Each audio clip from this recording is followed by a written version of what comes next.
Our story begins at the source, deep in the Himalayan mountains.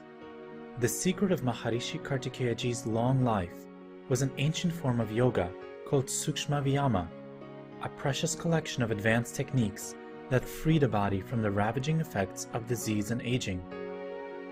To those that have discovered its true potential, it has become known as the Yoga of Immortality.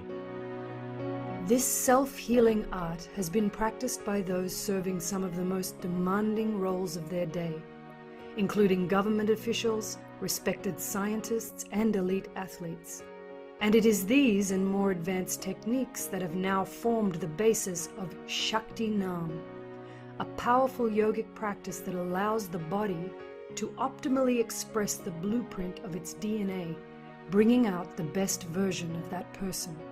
This yoga of youth and immortality first became known in India in the 1940s, when Swami Dhirendra Brahmachariji, a devoted student of Maharishi Kartikeyaji, taught it to India's first Prime Minister, Jawaharlal Nehru, who was later succeeded by his daughter, Indira Gandhi, also a devoted practitioner.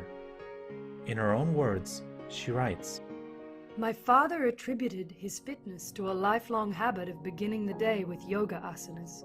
I myself was initiated at an early age. Later, when my father and I met Sri Dhirendra Brahmachari, we learnt his system of Sukshma Vyama, which I found more convenient to follow as a keep-fit routine when one is rushed for time and constantly on the move." The great demands of being a political leader required huge reserves of strength, clarity, and intelligence. And this form of yoga was called upon to support these public figures with their sacred responsibility to their country and people. These techniques have made such a profound impact on the Prime Minister's family that in the 1940s, the Indian government commissioned a film to share these benefits with the people.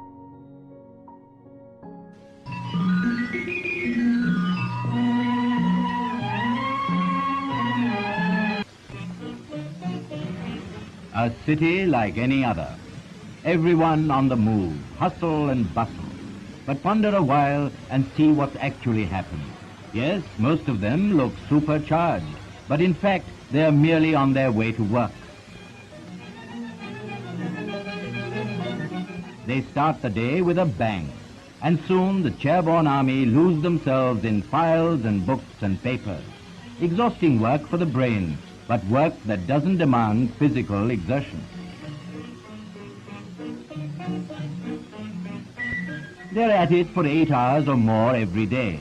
Files, books, papers, discussions and counter-arguments.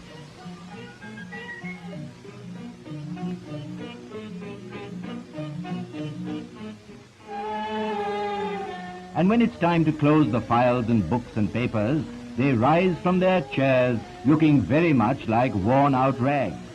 Indeed, a tired, listless army of men and women now undercharged.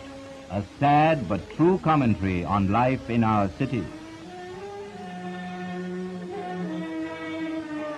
The office-goer returns, home sweet home. He's hardly exercised a muscle, but you'd think he's done nothing else all day long. Weary, worn out, it seems the wrong moment to tell him that what he needs is regular daily exercise. But that's the truth. Over the centuries in our country, a number of systems of exercises designed to make the body more fit and better able to bear the stress and strain of everyday life has been evolved. Our Indian exercises are simple in technique and easy to practice. They generally require little time and no accessories, and are suitable for all, young and old. With the great advancements in technology over the last few decades, our way of life has only become more demanding. Our minds are in a continuous loop of processing an endless stream of information. Most of us spend hours sitting at our desk working on the computer. We live a fast-paced, stress-driven life, and the changes to our lifestyle have caused detrimental effects to our health.